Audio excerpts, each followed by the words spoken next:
episode 30 of Survivor Strong, the podcast for survivors of childhood trauma. I'm your host, Yvonne Sandomir. Thank you so much. So, our guest today is Rica Ramos-Keenum. Rica is a former journalist and author of Petals of Rain and Nobody's Daughter, a memoir of healing the mother wound. Hi, Rica. Welcome to Survivor. Hi. I'm so happy to have you today. Happy Friday. Yes, happy Friday to you as well. I'm so glad that we were able to get this all worked out and figured out for us. Yeah, me too. I have some company here, I have to admit, if you Oh, see I there. see. I So we might hear see. a little grumbling in the background. It's no worries. That is all right. That's good to know. I'm just so happy that you're here. Thank you so much for being willing to come here and be open and talk about your experiences. It's so important. Your story details your journey through family dysfunction, something that a lot of us can relate to. And you mentioned other important topics for women, who have experienced trauma and sexual abuse. So, what type of family dysfunction did you experience as a child?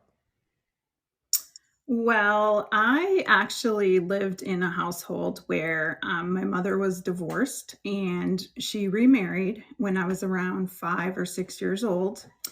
And initially, the her husband, who is my stepdad, he was, I mean, just fun. He was great. He liked to play with kids, and so that led to other types of play that were Mm, inappropriate, and so that went on for years. And it was something that I initially, when I had experienced it, it was a time when you would see a lot of those after school specials, or teachers in elementary school would talk about inappropriate touching and just tell someone you trust. And, it kind of paints the picture that, just opening up is all you got to do. But when you're that age, it's hard to talk about things that make you feel ashamed and dirty, and things that may even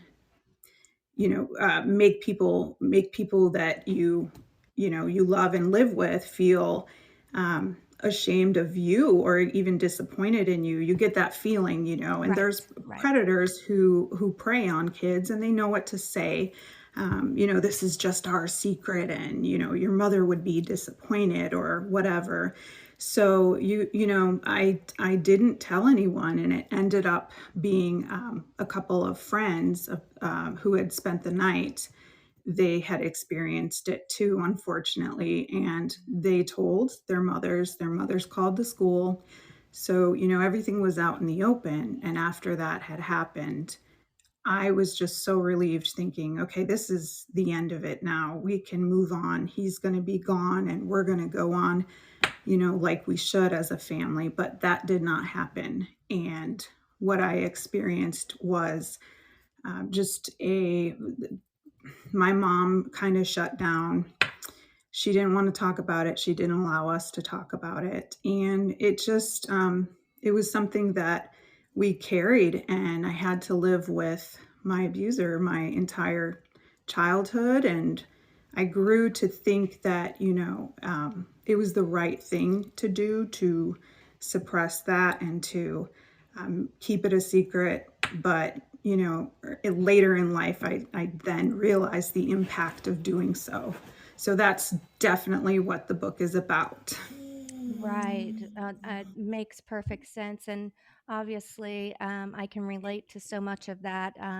If you've read anything about my story, Mm-hmm. that mother betrayal, which in turn causes these mother wounds that as adults we have to heal.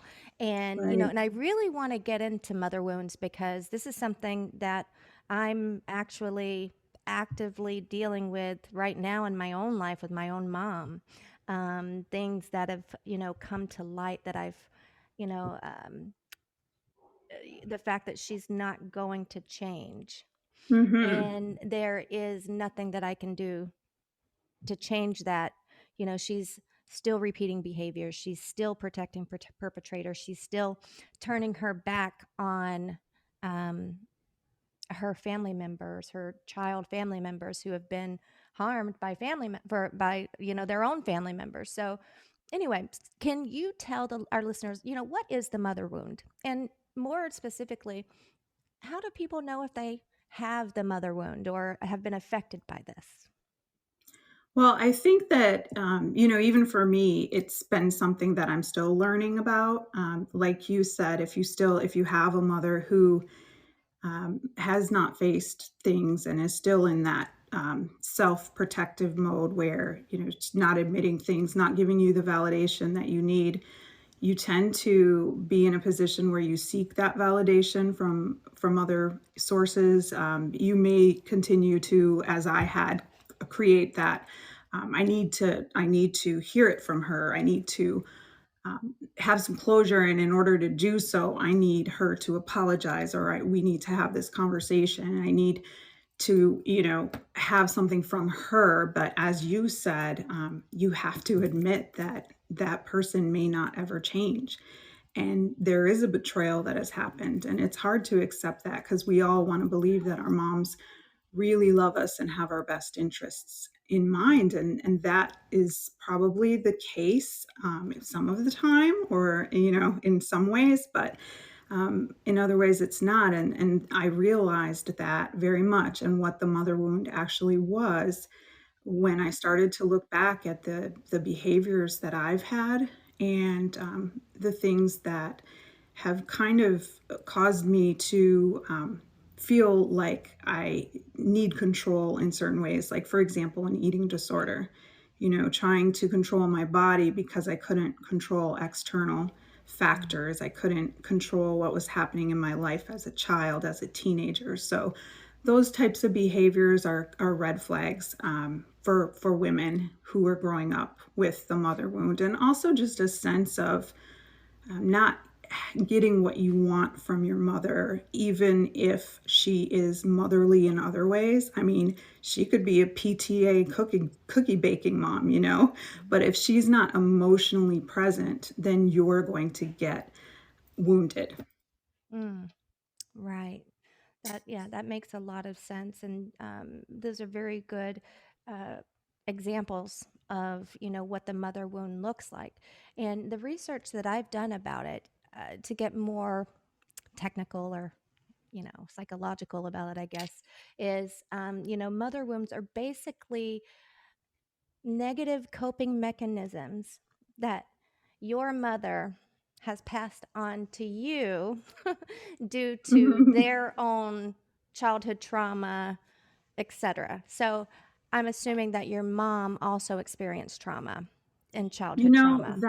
That's a good point, because every bit of research that I've also done in my own experience has kind of alluded to that, the trauma that gets passed on. But I can't pinpoint any sort of trauma that she would have experienced. Certainly Mm, nothing that she shared with anyone in the family. She did grow up in a very loving household, and nothing like that seemed to be present. And mm. that's not to say, though, that some sort of trauma didn't happen outside of the home. Sure, sure. That's entirely possible. There's something that could have happened at a party when she was a teenager, or just maybe some internal feelings that she always had and carried with her, like feelings of, being inadequate, or whatever it Right. is. We don't Yeah. really know what goes on inside of a person. So, Hmm. who's to say? Well, and it's so interesting too because that's the same for my own mother. Really? My Wow. own mother, um, if you ask her, she had a wonderful childhood, never experienced any trauma. She felt loved. But at the same time, as a child, she will describe herself as being the black sheep. All of My her mom other too, right Okay, there. see? Here we're Ding, on ding, to ding. something, see? All of my mother's other siblings were, high school valedictorians, cheerleaders, going off to the military, going to college, and my mom is really the only one that didn't finish high school that, left You home at nailed it. 14. I'm telling you. But she left home, at 15 to get married, and she Yeah, was on her own. So they say that their childhood was perfect, and but right. it wasn't. If they felt like they were the black sheep, they felt ousted. They felt shunned in some ways. They felt less adequate than Correct. their other Yes. siblings. Yeah, And and I I yeah, can totally relate to that as well because my mom did she got married at 16, she was pregnant, she was forced to get married because it same was with that my time, mom. you Same with my mom. Yep. know? Exact same. Yep. So Yep. those examples also remind me of the fact that like, you can hear from everybody around you who's who's been supportive and loving all these great things about yourself, but we tend to, if we have low self-esteem or are, feeling inadequate, just carry that and hold on to that despite what other people say. It's that internal voice is so much stronger than the external voices. Yes. And if you think about your mother, was she a loving mother? Was she um, warm and gentle with you? She was not. Okay. So she was She cold. wasn't awful. I don't mean to say that in any way. She wasn't, Sure. physically abusive. She tried, as a young mother. I can say, Yeah. she did try. She was always doling out lunch money and making sure we had warm winter clothes and things like that. But she wasn't warm and fuzzy. And even to this day, she is not one to even shake your hand. She's not a touchy feely, let's talk about, what we feel inside type of mom, so Okay. And now let me tell you something. My mom was the opposite. My really. mom, very affectionate, will hug your neck every time she sees you, tell you she loves you 1,000 times, Wow. but she didn't make sure that I had clothes. She didn't make sure that I had food. She didn't make sure that I had safety and protection and stability. Um, and that is kind of like where I am. The words not matching the actions in the sense of Correct. the actions would be making sure that I have food, making sure, but all the I love yous, I do anything in the world for you, but really have done nothing. So Right. it's kind of like the opposite. So it's interesting Mhm. how similar our stories are with our mothers, and those subtle differences, but it still makes so much sense. you know, Correct. it And that's really, the sorry. I oh, think that's okay. that's probably one of the reasons why some people like myself have such a hard time identifying that they actually are, carrying a mother wound because they might not look at their mom as somebody who inflicted harm on them. In Right, your case, right. everybody's looking at your mom like she's fabulous because she's a hugger and she's seems sweet and loving. And in my case, my mom was always, she was a hard worker. She did, she kept the house immaculate and all of those Mhm. things where you can look from the outside and go, wow, she was a good mom. Or you even, I don't know if you felt that way at times, like, oh, my mom's, she's okay, she's not Absolutely. bad. As I said about my mom, it's not her fault that we're poor. She can't Mm, help that we're poor. But then as a child, I didn't question, well, why are we poor? My mom's not working. Why isn't my mom working? You know, ah, why is it that we're constantly struggling, but there's always money for cigarettes or marijuana mm, or things like that? It just priorities were so messed up. But as a kid, like you say, you want your mom to be perfect.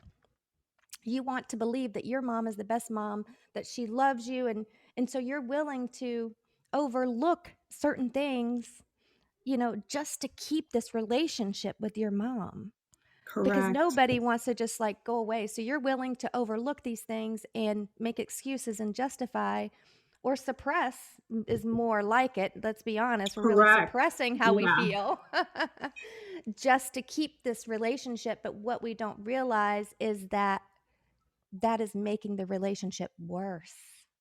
It is, Right. it doesn't help, you know. Yes. My mom has also recently set boundaries. I'm not talking about your book. I'm not talking about your past. I'm not talking about what happened with your niece, and I'm not talking about your brother. All things Mm. that are things that I need to address before I can move forward in a relationship with her. So that means if we can't talk about those things, then we can't move forward. But I'm just realizing this, that I have these mother wounds. And I've been in therapy 8 years. Okay. Isn't So it funny how long it takes us to actually I'm understand telling you. what's going on? Yes.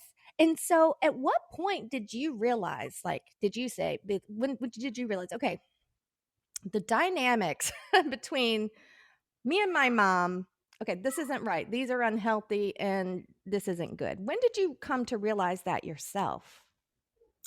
Well, it was actually around the time I was getting married, remarried to my husband, and we were getting the guest list together for the wedding, and I it was so awkward and emotionally challenging for me because I was faced with, okay, now I have these wonderful in-laws that I really love and are very supportive and wonderful, and I'm marrying into this family, and my mom is still married to my stepfather and very much has this play that she performs about our great family, and it kills me Mhm. inside to hear all the charades. And I thought, I cannot. I'm moving into this new chapter of my life. I cannot bring him along, and I cannot bring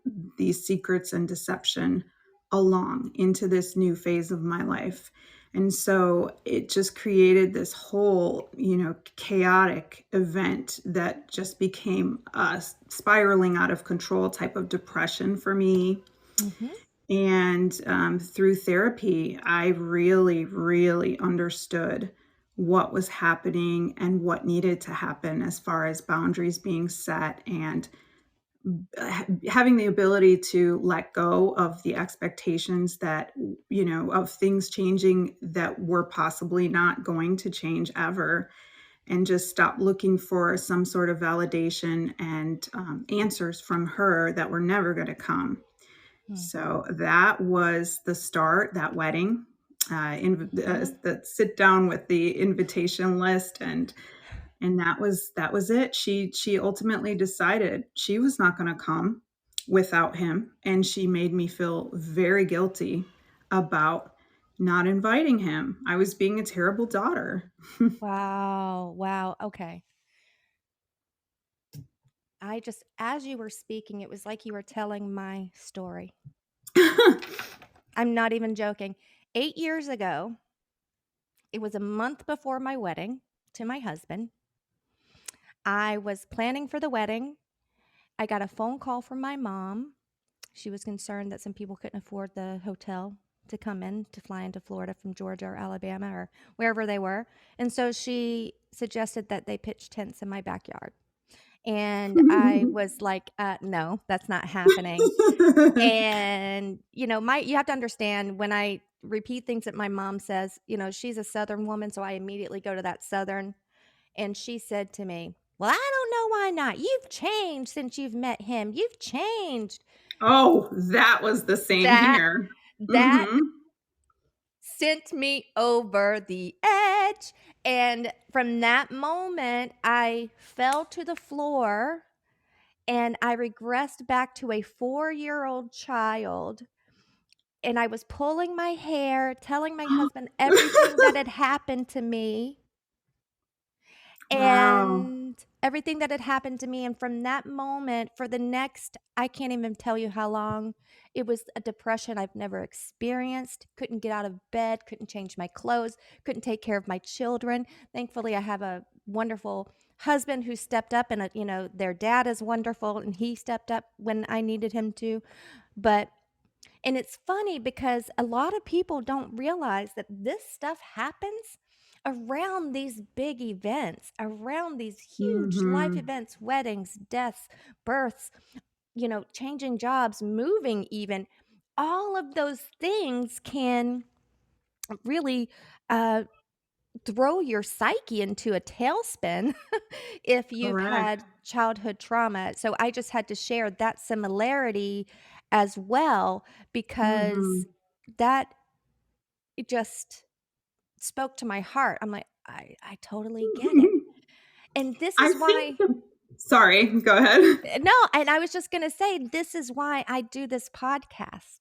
Mm, Because I want people to know that they're not alone, that their story is shared with so many other people, and that there really is a yeah, community out here that understands them and can help right. them, and I want us all to come together.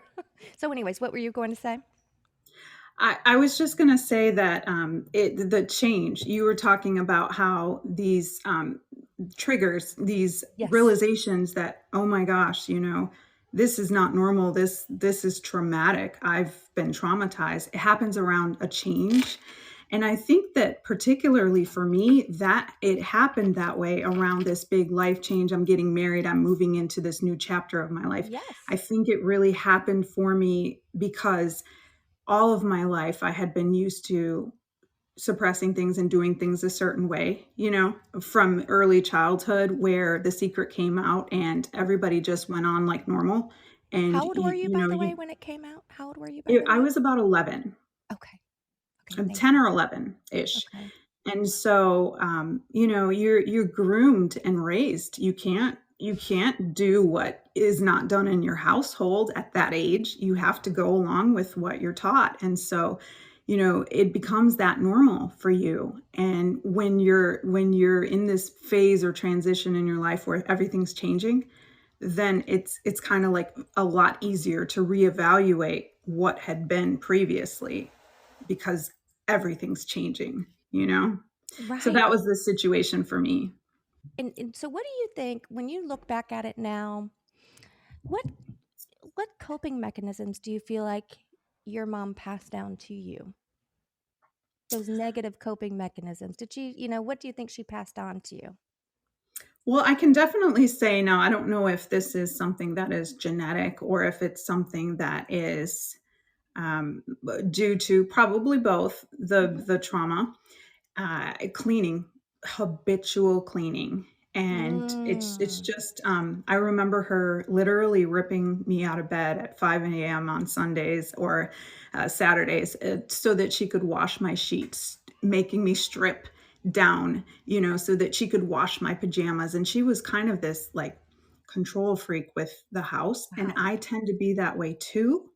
And Mhm. even now, I will scrub my floors 3, 4, 5 times a day because I can't get comfortable in my own home unless Mm. everything around me is pristine. And I think that it makes me feel like I have control of the environment, and that's just something that I learned. Yes. Yeah. Sorry, that was my dog Furby making an appearance. He, wanted to say hello to Well, everyone. good morning. I know. Sorry about that. No Yeah, problem. no, that So makes sense. yeah, so Yeah. that's one of the things. It's not a terrible thing, but also I guess the deeper, the worse emotional impact I think is the fact that I am not one to talk about feelings. I'm not one to, um, be very expressive. Even with my relationship with my husband, I tend not to be very attached and emotional, and Mm, I don't kiss and hug and love like that. It just feels awkward for me. right. And I think that, that is a challenge for me, and I work on it, but it's still a challenge. Yeah, well, like we said, I mean, it's a process, and I say this a gazillion times, healing is a marathon, not a sprint, right? I mean, Mhm. it's going to take time. And what I'm hoping is that even though I asked you that question, it wasn't to bring it up to make you feel bad for having those things. It's No, just no. I'm sure that there are, commonalities with other people, and I just hope that you will reach a point where you just accept yourself for who you are. Well, thank you. And I'm getting there. yes, and in time, that's going to happen. And you said that you're in therapy and you're healing. So what does that process look like for you? How are you healing through this and you know, keeping in mind that this is not something that we do overnight, you know. Correct, correct, yes. I would say the one of the big parts for me was actually writing my book because Mhm. I was experiencing all of that pain and all of the raw emotion at the time of the writing. So it helped me to put things in perspective and in a natural order that I can understand. Because, like I said, I am not someone to talk about feelings, but my outlet is to write. So that was, something that I did for me, but also something that I felt like I was doing for other women, the way you do this podcast, because I just had this strong, strong desire to validate other women who felt like Mhm. they had not been validated by their own mothers and by Mhm. maybe even the people around them. Where we get older and childhood trauma. People think, oh, you're old now or you're older now and you're a grown woman and you have your own family. Just move on. Why are you carrying that baggage? Why are you crying about, past wounds and things like that? But that's bullshit, if you don't Yes. mind me No, saying, it's because complete bullshit. yeah, Complete because you bullshit. don't age out of pain. You No. don't go, okay, I'm 40 now, so I need to be a big girl and move No. on. Your pain doesn't No. reveal itself a lot of times until you are the age that, or your children are at the age, that things happen to you. Sometimes things don't come out until you're 40, until you Correct, yeah. realize, holy shit, I could be a grandmother. I have two daughters, 21 and, 18. I mean, I hope to be a grandma someday. And it's like, wow, I have to make sure that I'm not the same grandma to their children as my mom is to them. So now I'm thinking at it from a grandmother's perspective on how I don't want to repeat those behaviors. And so, how do we break this cycle, so we don't pass these things down to our kids? How did you break your cycle? It's funny you talked about the grandmother thing because I am a grandmother and Ah, my I congratulations. have two sons and having two girl granddaughters Oh, yeah. really put me in a position where I was the female kind of role model in addition to their mothers. Mhm. Of And course. so here I am with a daughter and being a daughter. Um, you know, Obviously my granddaughters aren't my daughters, but Of course. in many ways they are because they are the first girls that I've been, directly mothering. Right. And so it put me in that position to kind of look back and go, what mothering did I experience and what do I want my grandchildren to experience? So that helps me every day to break that cycle. But in one Mhm. way, it also made things worse for me to be, just discovering, okay, you're a grandmother and you have two granddaughters. And because then I just truly realized that I wanted to give them so much more and than I, ever had emotionally, in every single way possible. And that just made me sort of resent my mom, for all the things that she didn't do because even now Mhm. she's never met her great grandchildren and never even met Mm. some of my siblings' children, never intended to or wanted to because it put her in a position where she had to reject her husband being there Wow, wow. because of the boundaries we set. So, it still makes me angry. And that's something that I'm working on healing because I look at my granddaughters and think how everything they are to me, how special they are. And why can't she want to know them? How dare she not want to know them? That Yes. comes up in my heart, and I have to get over that. I wouldn't say you have to get over that. I'd say that you have to process that anger, and Yes, then yes. it will heal. But I am in the exact same spot as you with that anger. I have never been angry at my mom until now. This Wow. anger, I have made excuse after excuse for the past 8 years that I've been in therapy. For my book launch, I flew her down for my book launch so she could be part of it, so I could say how special she is and how she's not the same woman that she was, before, and, flew her in for my daughter's 16th birthday and all of these Mm. things just to make sure that she was included. But what happened is my brother molested my niece when she was 9 years old, the night before my brother, my niece's dad, was to get married. And my mother's response was, "Well, if Cameron's not invited to the wedding, I'm not going to the wedding." And it was that Oh. moment that I knew that she hadn't changed. But it still took me until this year to really, like, rage out, like, I'm raging. Yeah.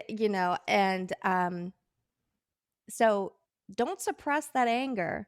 Sometimes people tend to suppress it because they don't like feeling angry. Of course, we don't like feeling angry, right? We all want to be Mhm. happy, and, just nobody wants to be angry. A lot of people are scared of it. They don't know what it looks like. Am I going to explode? That was my thing. I didn't know what my anger was going to look like.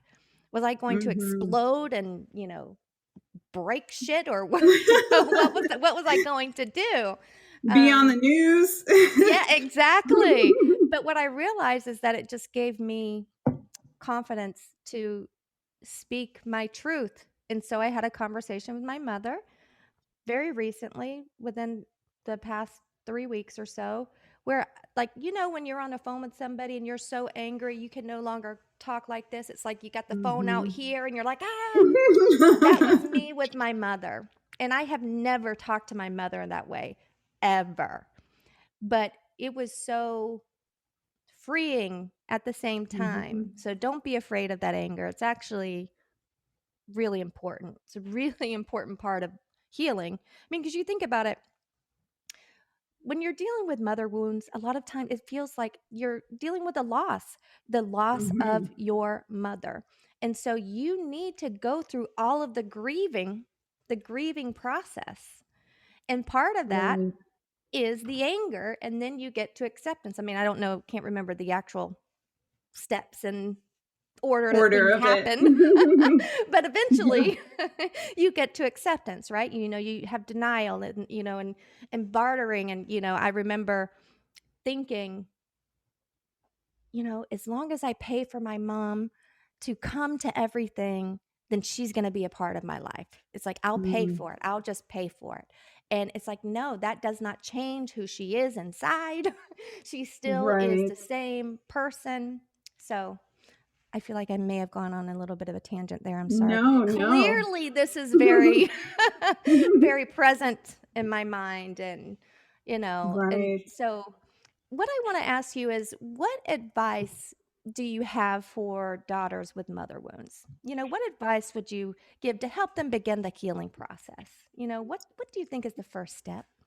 Well, I immediately think about the thing that was most beneficial to me and kind of really just put me in the healing path is the therapist that I had been talking to. She said to me, you have a right to your feelings. You have a right to feel what you feel, that anger, that hurt, that trauma, that really just facing that wound at my age, being an adult woman, and being able to cry and grieve for what, was not and still, isn't. Mhm.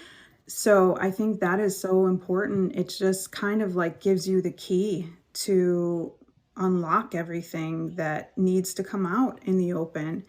So yeah, I would say, just don't feel that you can't feel. You have a right to your feelings, whatever they are, whatever, cultural, social norms say, love your mother, you only get one, and all of that. Especially we're approaching Mother's Day right now. Right. And so that's difficult because you see all the flowers and the cards and, and you feel like I should do this and I need to do this, but there are boundaries you have to set and you have to put Mhm. yourself first and understand that you have a right to whatever you're feeling. So, Absolutely. And just to kind of piggyback on that thought about it being Mother's Day, you do mhm. not have to celebrate. No one has to celebrate a mother that was abusive to them. No one has to celebrate a mother who, wasn't there for them. Um, sure, we want to, but you don't have to do anything. Once you put those Yes. boundaries in place, you have the right to say, I'm not doing that anymore. Mhm. So I That's love that excellent you brought that advice. up. Absolutely. And so let's talk about your book a little bit. Nobody's Daughter. So tell us a little bit about it. When will it be published? Is it already published? Where can people find it? Give us a little bit more information. Well, it just came out into the world on May 9th. So we are just a few Ah, days into, the release. So that's been fun and it seems like it's been forever since I actually wrote it when it's in fact only been about a year and a half. But it's been mhm, waiting in the publishing queue, for the seasons to pass and for, the catalog that it was set to be in, to come to, mhm. the dates align and all of that. And I think that in many ways the wait was well worth it. I couldn't have asked for a better time approaching Mother's Day because, like what you said just now about, people feeling like they have to celebrate, and you don't have to celebrate, and you can, start those conversations with yourself or even with your own mother or, the women in your life. Start those conversations, and what better way to do that than really just talking to other women like we are now Mhm. Yeah, and absolutely. reading their stories. So yeah, Nobody's Daughter is available, everywhere books are sold, so Amazon, whatever your book buying method. That's amazing. And what can people find when they read it? Do you offer some tips on how to heal from the mother wound, or is this your story about healing from the mother wound? How would you describe it to the listeners? Well, it is a memoir, so it's not necessarily self-help, 5 steps to Sure. healing from the mother wound. So Yeah. it's Right. my version of the healing process that is, ongoing, but I think that it's a fun read in many aspects because there is real life humor. We've had some crazy things happen on the honeymoon, and I won't give any spoilers, but Right. it's just been super fun. And so, it's not a downer. It's not one of those books that you read and go, oh, I'm in such a horrible emotional place now because this has been so Right. dark. But so Right. yeah, it's fun. It's a memoir. Okay, awesome. And so, do you have any final thoughts that you want to share with the listeners? Anything that you want to, do you have a website that you want to share or anything of that nature? Sure. So my website is ricawrites.com, and it's RICA, writes like writes a book. And yeah, I invite anybody to come and check it out and send me a message or just reach out to me. Maybe you have a book of your own. I know you do, and I would love to feature your book on the site as well. Thank Just you. gathering resources and good reads for other women and for authors to be able to show, what they've written, even stories I think that have nothing to do with healing, fiction that can kind of take us away and give us a soul or an Mhm. emotional vacation and help us, just to give that self-care that we need. So, Mhm. any type of books I like to feature, and any stories I love to hear. So reach out. Awesome. Do you have an email or anything, or just the website right now? Well, the website, yes, most definitely has a contact form on it, but, just Awesome. directly emailing would be rica@ricawrites.com. So Okay. that's easy. Got it. Yes, that's easy to remember. Well, thank you so much. I so appreciate you being here with me today, Rika. It's amazing how similar our stories are. Really Yes. glad that we connected on Facebook, and I hope that we're able to stay in touch and continue supporting each other and supporting other people who have experienced the same traumas. So thank you so much for being here. I really do Thank appreciate it. you, and I do wanna say one last thing. I know you mentioned that you're in Florida, and so am I, so Ah, we may have to just do some coffee dates or, swap books in person or whatever. Maybe I can get I your would love autograph it. on your book. I would love it. Yeah, so Well, thank you, great. Rika. Thank But you. Thank you so you're much. welcome. You're welcome. Before I go, though, tonight, guys, I wanted to discuss this topic because I've come to realize that some of my own unhealthy coping mechanisms have been passed on to my girls. And I'm Mm, just now realizing this after 8 years. And I've been in intense therapy twice a week. But now that wow. I'm aware, it's up to me as the mom to do whatever I can to reverse this damage and if that's even possible. And so it's also, if you're a mom and you realize that you may have passed on some of your own coping mechanisms, it's so important that you recognize it. Um, you know, I have to make amends with my daughters, and I have to recognize the areas that I let them down. Just as, Mhm, we have to do that as parents. We have to be willing to acknowledge our mistakes, especially if we're children of trauma, right? Because, of mhm, course, nobody's perfect. But, I just can't tell you how important it is for you to acknowledge those mistakes to your children. Let them know that you're aware of your mistakes, you're aware of the ways that you've hurt them, and let them know that you're willing to do whatever it takes to fix it. At the end of the mhm, day, we can repair these things if both parties, meaning the mom, is mhm. willing to change. And We I have to think that change. that's so important, not only for your own, for breaking that cycle, like you were saying with your own children, but also for giving yourself, in a way, when you're mothering your children the way you want it to be mothered, you're mothering yourself. You're giving yourself the satisfaction of having that done to, your own children. And so in a way, you're really doing some self-care. No, absolutely. Absolutely. But the most important thing that I want people to understand and remember is words mean nothing without the action to back it up. So, Mhm. moms, if you tell your daughters that you're going to do something, do it. Don't just say it. If you tell your daughter, I'll get therapy, go to therapy.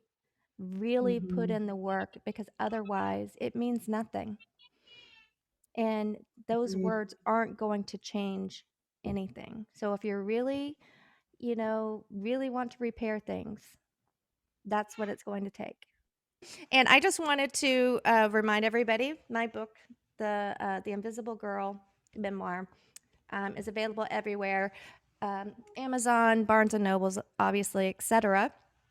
And Rika, just one final. Do you have a book handy so you can show what your book looks like? I do. Yes, let's do that. I can't So end this this is podcast. actually this is the galley copy, which is the proof that I got. Oh, So it's got that little sticker that says, that's okay. I love but that there it is. cover. That is an amazing cover. So, everyone, Nobody's Daughter, Rica Ramos. Do you use your last name on your book or just, uh, I you just, do. I There's a story behind that, okay, because my previous book, Petals of Rain, is published under Rica Keenum, which is my married name. So, if you okay. go ahead and read Nobody's Daughter, you'll see why I chose to use my birth name. Got it. Okay, perfect. So, now that we know that, we know what her book looks like. With that, thank all of you again for joining me for episode 30 of Survivor Strong. Remember, if you'd like to be a guest, you can visit www.survivorstrongpodcast.com, fill out the Be a Guest section. I look forward to hearing from all of you. We will be back on Friday, May 26th, with another fabulous guest, so I'm really looking forward Woo. to it. It'd be 11 a.m. Eastern Standard Time, right here live on Fireside, Facebook, and YouTube. So remember, everyone, you got this. We're You all got it. in this together, okay? We're all in this together. Until next Thank you time, so much, everyone. Yvonne. Thank you so much. I really appreciate you Bye. being here. Bye.